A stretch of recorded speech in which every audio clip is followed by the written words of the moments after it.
Assalamualaikum warahmatullahi wabarakatuh. Perkenalkan, nama saya Salwa Mustafa dengan NIM 921422081 dari kelas akuntansi D. Pada kesempatan kali ini saya ingin memenuhi tanggung jawab sebagai mahasiswa dengan membuat video pembelajaran untuk memenuhi UAS saya. Baiklah, dalam video ini saya akan menjelaskan bagaimana politik dan strategi nasional. Dimulai dari pengertian politik. Perkataan politik berasal dari bahasa Yunani yaitu polisteia. Polis berarti kesatuan masyarakat yang mengurus diri sendiri atau berdiri sendiri yang disebut negara. Sedangkan taya berarti urusan. Dari segi kepentingan penggunaan, kata politik mempunyai arti yang berbeda-beda.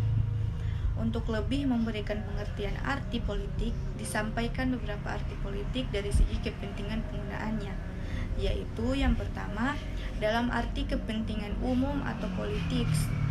Politics dalam arti kepentingan umum atau segala usaha untuk kepentingan umum, baik yang berada di bawah kekuasaan negara, di pusat maupun di daerah, lazim disebut politik, yang artinya adalah suatu rangkaian asas atau prinsip, keadaan, serta jalan, cara dan alat yang akan digunakan untuk mencapai tujuan tertentu atau suatu keadaan yang kita kehendaki disertai dengan jalan, cara, dan alat yang akan kita gunakan untuk mencapai keadaan yang kita inginkan.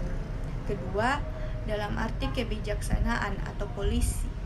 Politik adalah penggunaan pertimbangan-pertimbangan tertentu yang dianggap lebih menjamin terlaksananya suatu usaha, cita-cita, keinginan, atau keadaan yang kita kehendaki. Jadi, politik adalah tindakan dari suatu kelompok individu mengenai suatu masalah dari masyarakat atau negara. Dengan demikian, politik membicarakan hal-hal yang berkaitan dengan satu, negara adalah suatu organisasi dalam satu wilayah yang memiliki kekuasaan tertinggi yang ditaati oleh rakyatnya. Dua, kekuasaan adalah kemampuan seseorang atau kelompok untuk mempengaruhi tingkah laku orang atau kelompok lain sesuai dengan keinginannya. Tiga, pengambilan keputusan. Politik adalah pengambilan keputusan melalui sarana umum. Keputusan yang diambil menyangkut sektor publik dari suatu negara. 4. Kebijakan umum adalah suatu kumpulan keputusan yang diambil oleh seseorang atau kelompok politik dalam memilih tujuan dan cara mencapai tujuan itu. 5. Distribusi adalah pembagian dan pengalokasian nilai-nilai atau values dalam masyarakat. Itulah sedikit penjelasan mengenai politik. Selanjutnya saya akan menjelaskan mengenai apa itu strategi. Strategi berasal dari bahasa Yunani yaitu strategia, yang artinya the art of the general atau seni seorang panglima, yang biasanya digunakan dalam peperangan. Karl von Clausewitz berpendapat bahwa strategi adalah pengetahuan tentang penggunaan pertempuran untuk memenangkan peperangan, sedangkan perang adalah kelanjutan dari politik. Untuk menjelaskan mengenai politik nasional sendiri, berarti politik nasional adalah suatu kebijakan umum dari pengambilan kebijakan untuk mencapai suatu cita-cita dan tujuan nasional. Strategi nasional adalah cara melaksanakan politik nasional dalam mencapai suatu sasaran dan tujuan yang ditetapkan oleh politik nasional. Strategi nasional sendiri disusun untuk melaksanakan politik nasional, misalnya strategi jangka pendek, jangka menengah, dan jangka panjang. Dalam menyusun politik dan strategi nasional juga ada dasar pemikirannya, yaitu dasar pemikirannya adalah pokok-pokok pikiran yang terkandung dalam sistem manajemen nasional yang berlandaskan ideologi Pancasila, Undang-Undang Dasar 1945, serta wawasan nasional dan ketahanan nasional. Landasan pemikiran dalam sistem manajemen nasional ini penting artinya, karena di dalamnya terkandung dasar-dasar negara, cita-cita nasional, dan konsep strategi bangsa Indonesia. Adapun penyusunannya diantaranya politik dan strategi nasional yang telah berlangsung selama ini disusun berdasarkan sistem kenegaraan menurut UUD 1945 serta mekanisme penyusunan politik dan strategi nasional di tingkat struktur politik diatur oleh Presiden, mandataris MPR. Dalam melaksanakan tugasnya ini, Presiden dibantu oleh lembaga-lembaga tinggi negara lainnya serta dewan-dewan yang merupakan badan koordinasi seperti Dewan Stabilitas Ekonomi Nasional, Dewan Pertahanan Keamanan Nasional, Dewan Negara Atom, Dewan Penerbangan dan Antariksa Nasional RI, Dewan Maritim, Dewan Otonomi Daerah, dan Dewan Stabilitas Politik dan Keamanan. Proses politik dan strategi nasional di infrastruktur politik merupakan sasaran yang akan dicapai oleh rakyat Indonesia dalam rangka pelaksanaan strategi nasional yang meliputi bidang ideologi, politik, ekonomi, sosial dan budaya, serta hankam. Pandangan masyarakat terhadap kehidupan politik, ekonomi, sosial dan budaya maupun hankam akan selalu berkembang. Hal ini dikarenakan oleh tingginya kesadaran masyarakat dan bernegara, terbukanya akal dan pikiran untuk memperjuangkan haknya, meningkatnya kemampuan untuk menentukan pilihan dalam pemenuhan kebutuhan hidup, serta semakin kritis dan terbukanya masyarakat terhadap ide-ide baru dan stabilifikasi politik. Selanjutnya, saya akan membahas faktor apa saja yang mempengaruhi penyusunan politik dan strategi nasional.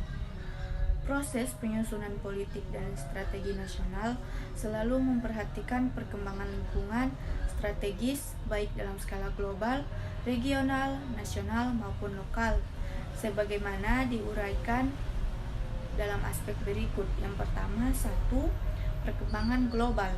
Dalam penyusunan politik dan strategi nasional, tentunya pemerintah harus memperhatikan aspek global yang sedang berkembang. 2. Perkembangan regional. Dalam penyusunan politik dan strategi nasional, tentunya hal-hal yang berhubungan perkembangan lingkungan strategis dalam skala regional seperti kejahatan transnasional, perbatasan, keagamaan regional, dan organisasi regional dalam kerangka ASEAN dan APEC tentunya menjadi bahan pertimbangan yang sangat penting. Ketiga, perkembangan nasional. Dalam penyusunan politik dan strategi nasional, perkembangan skala nasional yang meliputi Astagatra dalam artian Trigatra dan Pancagrata menjadi masukan yang sangat penting. 4. Perkembangan lokal.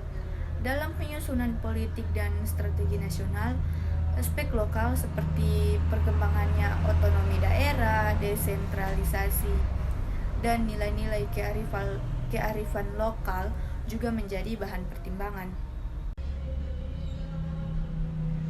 Di samping faktor apa saja yang mempengaruhi penyusunan politik dan strategi nasional, ada juga yang namanya proses yang akan saya jabarkan, diantaranya pada masa pertama yaitu Orde Lama. Politik dan strategi nasional pada masa Orde Lama ditujukan untuk merancang pola pembangunan masyarakat adil dan makmur atau masyarakat sosialisme Indonesia.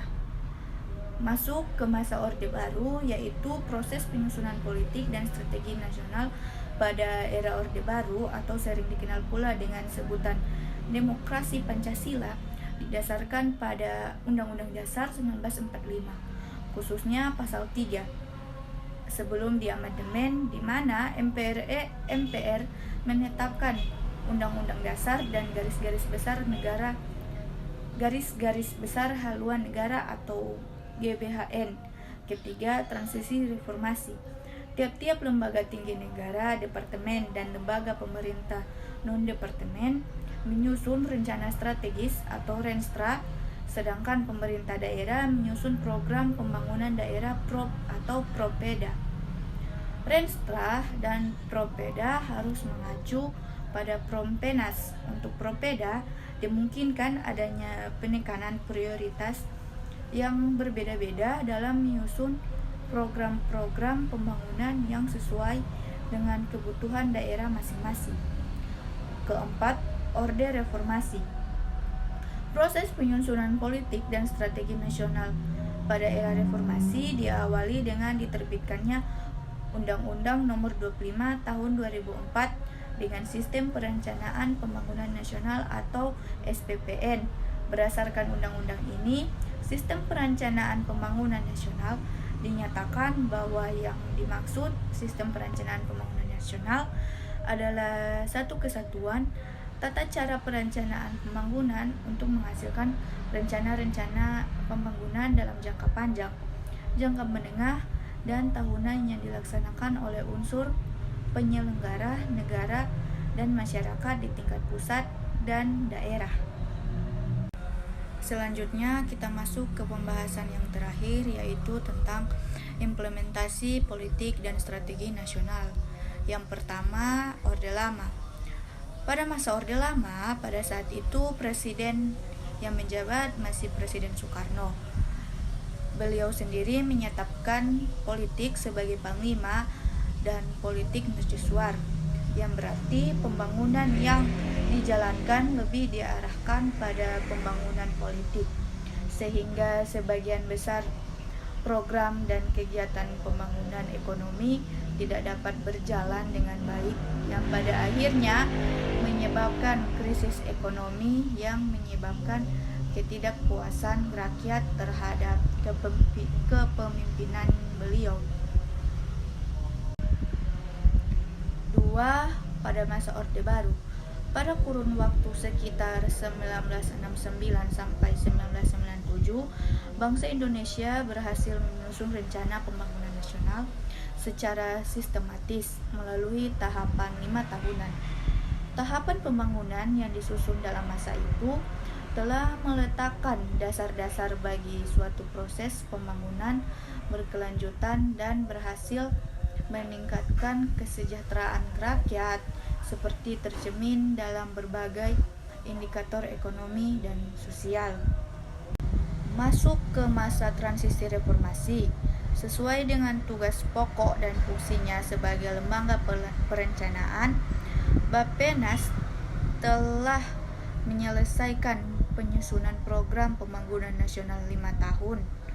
Penyusunan Propenas merupakan tugas Presiden sebagai mandataris MPR untuk menjabarkan garis-garis besar haluan negara atau GBHN pada tahun 1999, sebagaimana penyusunan rencana pembangunan 5 tahun atau Repelita yang menjabarkan GBHN selama periode kurang lebih 1971 hingga 1998.